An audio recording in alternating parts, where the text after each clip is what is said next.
Tu connais la Bonjour. Duck Face? Bonjour à tous. Bonjour à tous et bienvenue chez Léa Madiz. Comme vous voyez, il y a une ambiance exécrable pendant le tournage, c'est une catastrophe. Et J'ai- encore, on n'a pas pris l'apéro. Et encore, on n'a pas pris l'apéro. Et croyez-moi que j'étais tentée de filmer tous les backstage de préparation et je me suis fait insulter, donc j'ai dit bon, on va pas le faire.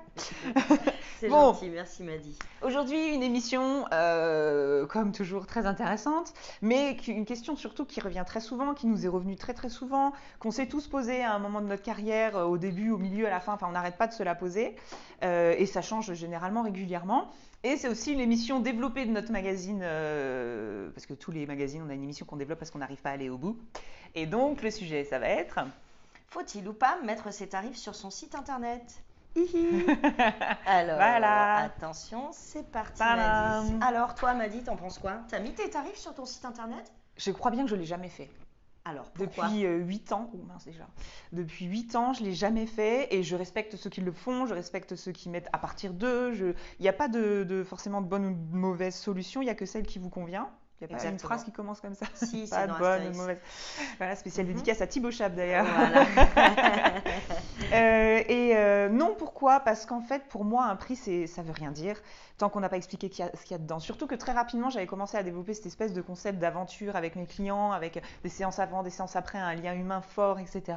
Et que fatalement, si j'envoie un prix comme ça, eux ne vont le comparer qu'à ce qu'ils ont en tête ou ce qu'ils ont besoin, et même des choses qu'ils n'auraient pas imaginé avoir envie. Donc moi, non, j'ai même pas d'à partir d'eux, j'ai rien du tout. J'aime à croire que mes images donnent une idée de mon prix et font, on va dire, pas une sélection, mais orientent déjà un client vers est-ce que je vais lui convenir ou pas, autant au niveau du style que du tarif ou de la gamme, on va dire. Oui, mais c'est ça, je pense que c'est avant tout lié à la gamme de tarifs sur laquelle vous vous positionnez, la gamme le marché sur lequel vous allez vous positionner. Si vous vous positionnez sur le low cost, entre guillemets, bien sûr qu'il faut que vous mettiez des tarifs C'est ce parce qui que va être c'est ce qui va être un élément déclencheur pour les clients qui vont consulter votre site internet pour pouvoir vous réserver. Donc si vous êtes sur le marché du low cost, entre L'entrée de gamme. guillemets, entrée de gamme, voilà, mettez vos tarifs, mettez une partie de vos tarifs parce que bien évidemment, d'avoir un détail, une liste de prix qui va me parler de, disons, des laminamarques, des dibons, etc., sans citer trop de types de finition, mais plus vous allez présenter de support et plus pour vos clients, ça veut rien dire. Parce que même si on parle d'un 20 par 30, d'un portrait 20-30 finition papier, vous allez de la même façon retrouver plein de finitions différentes. Ça n'a pas forcément une évocation précise pour vos clients. Donc, Mais le prix va faire partir d'un des arguments de vente. exactement. Et on va dire que, alors sans dire qu'il y a de bonne ou de mauvaise gamme ou quoi que ce soit, forcément il y a un moment où ça va switcher dans le sens que c'est plus du tout le prix qui est un argument de vente, ou dans l'autre sens, je suis très cher donc je suis de la qualité. Dans le donc, marché ouais. du luxe en général, n'importe quelle très grande bijouterie, de toute façon, aucun tarif n'est affiché. Aucun tarif n'est affiché parce que c'est pas le prix qui va être un élément déclencheur de Complètement. l'achat, Ouais. mais au contraire tout ce qui est autour de l'image de marque développée. Et d'ailleurs, Donc, je rebondis là-dessus, mais de la même façon que tous, quand on passe dans une vitrine et qu'on voit des jolies choses, qu'on regarde et qu'on voit qu'il n'y a pas les prix, on se dit oh, c'est que ça doit coûter cher. Et en fait, c'est aussi une façon de se positionner. Voilà, de se tout positionner, simplement. quoi, de se dire il n'y a pas les prix sur le site. À Voilà. mon avis, ça doit coûter un petit peu dessous. Donc ça dépend encore une fois de ce que vous allez proposer. Je pense que ce qui est important de mentionner, c'est qu'on souhaite que nos clients, quand ils vont faire appel à nos prestations, soient très connaissants, donc connaissent les tarifs qui vont être pratiqués. Mais par contre, comme première impression, et là je reprends Coco Chanel, on n'a jamais l'occasion de faire 2 fois première bonne impression. Si le prix, c'est la seule première impression qu'ils vont avoir, ça peut être un gros frein. Donc dans les conseils... Personnellement, dans les conseils que je recommande surtout, donc en entrée de gamme, sur un marché entrée de gamme, mettez vos tarifs. Et n'hésitez pas à mettre des photos qui vont illustrer les différents types de prestations que vous pouvez proposer. Ouais. Dans un marché milieu de gamme, début du haut de gamme, souvent on vous recommande de mettre plutôt à partir de. Donc la première prestation qui du coup va rassurer le client, il ne va pas se mettre un frein, un frein tout seul en se disant oui mais il n'y a pas de tarif justement, je ne vais pas le contacter parce que ce sera forcément trop cher. Et c'est ce qu'on appelle aussi un prix d'appel. Et moi, honnêtement, j'ai travaillé, alors sans le mettre sur mon site, mais disons quand j'avais un premier mail, il y a encore pas si longtemps que ça, on est à partir de prix d'appel pour ramener des gens à mon studio pour pouvoir leur expliquer. Et généralement, d'ailleurs, on ne signait jamais ce prix d'appel. Ça a été toujours vers une autre collection. Bien sûr. Mais au moins, c'était pour dire, voilà, je suis On pas commence à, à, voilà. voilà, Il y c'est a, plus il y a- facile, ça permet de commencer à créer un lien. Je pense qu'il est important de rappeler aussi que la question du prix, c'est souvent la première question de vos clients, Bien sûr, pour la simple et bonne c'est raison normal. qu'il ne va pas vous demander quel objectif, quel matériel vous allez utiliser. Donc comme il n'a pas forcément de connaissance de ce que vous allez proposer, c'est sa première question, mais ce n'est pas forcément celle qui va être l'élément déclencheur. Après, il a le droit de mettre bonjour avant. Oui, évidemment.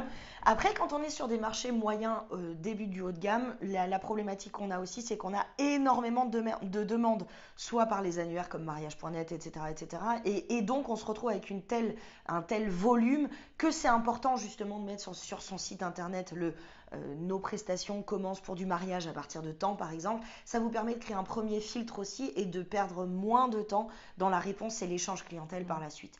Quand on se retrouve sur des marchés qui sont plutôt haut de gamme, on ne communique pas sur ces tarifs, mais on va plus communiquer sur différents types de prestations et c'est au cours des premiers échanges avec le client que là, par contre, on va répondre à son besoin en termes de tarifs. Et on le savait qu'il allait falloir développer cette Ben, émission. c'est pas évident de toute façon sur cette notion de tarif parce qu'il y a des pour, des contre et vous retrouverez du coup justement un article entier qui lui est consacré dans notre magazine numéro 2, donc sur les pour et les contre de mettre il y ses en a tarifs encore sur derrière. son site internet. À quel moment donner ses prix aussi, ça fait partie des choses qui ont été développées dans l'émission, mais c'est vrai que chacune de nos émissions dure normalement que 5 minutes. On a toujours du mal à tenir que 5 minutes, mais il y a toujours beaucoup d'informations. Je pense que le plus important, encore une fois et comme pour tout, c'est de trouver la démarche qui vous correspond, dans laquelle vous vous sentez à l'aise, et puis de ne pas oublier d'éduquer votre client, entre guillemets, d'informer votre client par étapes. Si vous lui donnez tous les prix d'un coup, même s'il a tous les prix, c'est pas ce qui va l'aider à déclencher, à avoir envie de vous réserver pour sa séance. Pas oublier de dire qu'aujourd'hui, on est quand même dans des métiers où on vend de l'humain avant tout, quoi. C'est de toute façon de la relation humaine, puisqu'on ne vend pas du papier photo. Bon, frustration. Hashtag frustration. Pourtant, bon. j'ai essayé de parler vite, hein, mais non. Mais Et, oui, j'ai vu voilà. ça, t'étais lancée. On pourra parler pendant des vraiment. heures. Donc, et vous, vos retours, quels sont vos Qu'est-ce que vous conseils? faites Qu'est-ce que vous faites? Qu'est-ce que vous avez testé aussi? Puisqu'encore une fois, on se teste avant de trouver la bonne marge de manœuvre. Qu'est-ce que vous avez mis en place, vous, sur vos sites internet? Est-ce que vous avez vos prix, pas vos prix, tous vos prix, juste un prix? Qu'est-ce que vous avez choisi? N'hésitez pas en commentaire de cette émission à nous transmettre vos retours d'expérience. Et puis, bien sûr, on vous donne rendez-vous dès la semaine prochaine. Et ça y est, on sera en avril. Ne te découvre Pas d'un fil. Enfin, moi, ici, ça va. Bon, allez, On bonne vous soirée. souhaite une très bonne semaine, une très bonne soirée. Et puis, rendez-vous mardi prochain à 6h moins quart pour la prochaine émission des Amadis. Ciao, ciao.